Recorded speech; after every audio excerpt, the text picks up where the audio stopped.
What percentage of the city's budget goes to police and fire salaries and pensions, and how much to pay retired police and firemen, and what will you do to reduce those costs?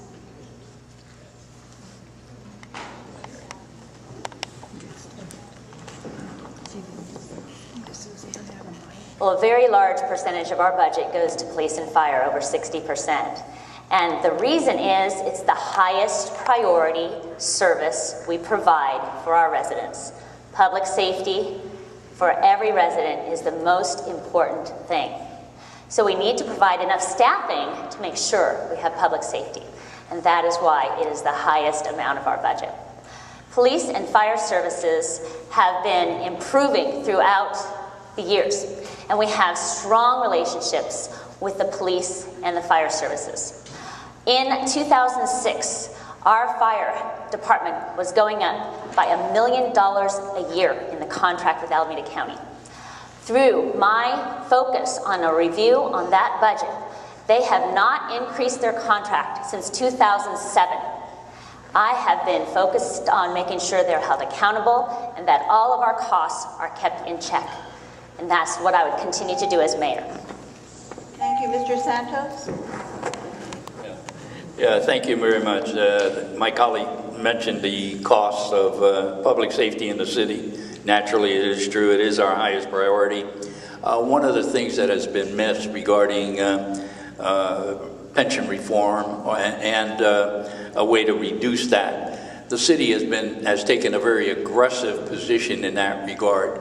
Our associations have agreed to reform their pensions. We have a two-tier system now for two of our associations, and even within the police department, the cost of operation has dropped by about $300,000 over the next 2 years.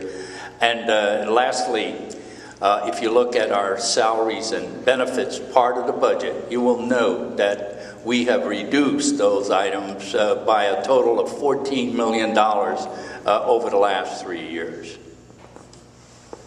Thank you, Mr. Santos. Ms. Mestas?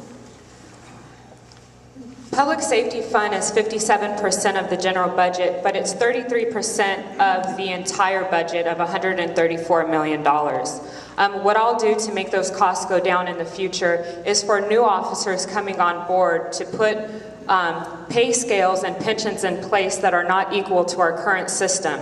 100% pensions are unsustainable in our current economic times.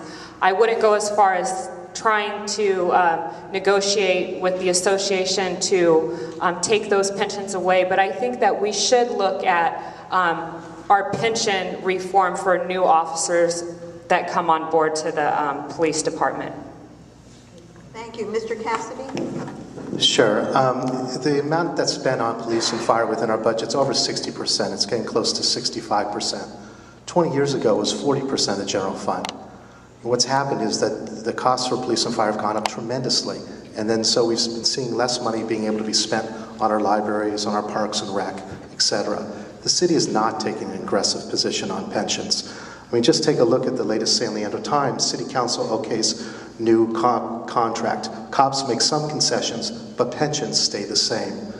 1 out of every $7 of the city budget goes to CalPERS for city employee pensions. That's over $10 million. On top of that, another $1 million goes to employee retiree health care costs. It's getting unsustainable. We're seeing us have less police officers because of the pension costs. I'm the only candidate here tonight that's advocating that employees contribute to the annual cost of their pensions. Thank you. Mr. Filipovich? Yes, that's a very good question that's asked here. My colleague to the right just touched the tip of the iceberg on that. You have the CalPERS situation, which has caused a problem here in running away with taxpayers' revenue that is subsidized. And as long as it's subsidized taxpayers' revenue, it doesn't produce any taxes. So when we lose tax-producing taxpayers' jobs, they cannot pay the taxes for that, yet they assume and pick up all of those bills. Now, I have a program to put out to resolve that. If you elect me, the first 4 years of that term, I will guarantee that I will save the city of San Leandro over $1 million. It will not be saved like I would like to save it. It will be saved from the city stop spending that money. It will stay in the fund, and then I, as your elected official, would have to make sure and watch them they don't spend it on something else. Now, I can't do that alone. If I get elected to office, then I'll need the vote of 2 other people that are on the board. If you I'm sorry. know how that works, I'll talk to you about it at any time, and then you've got a way to make that solution work. The next question, the first one is Tony Santos. What is your position on the legalization? Answer the question about the budget. No, it's not true. I didn't. You didn't get a question on the budget? I'm sorry. I guess That's okay.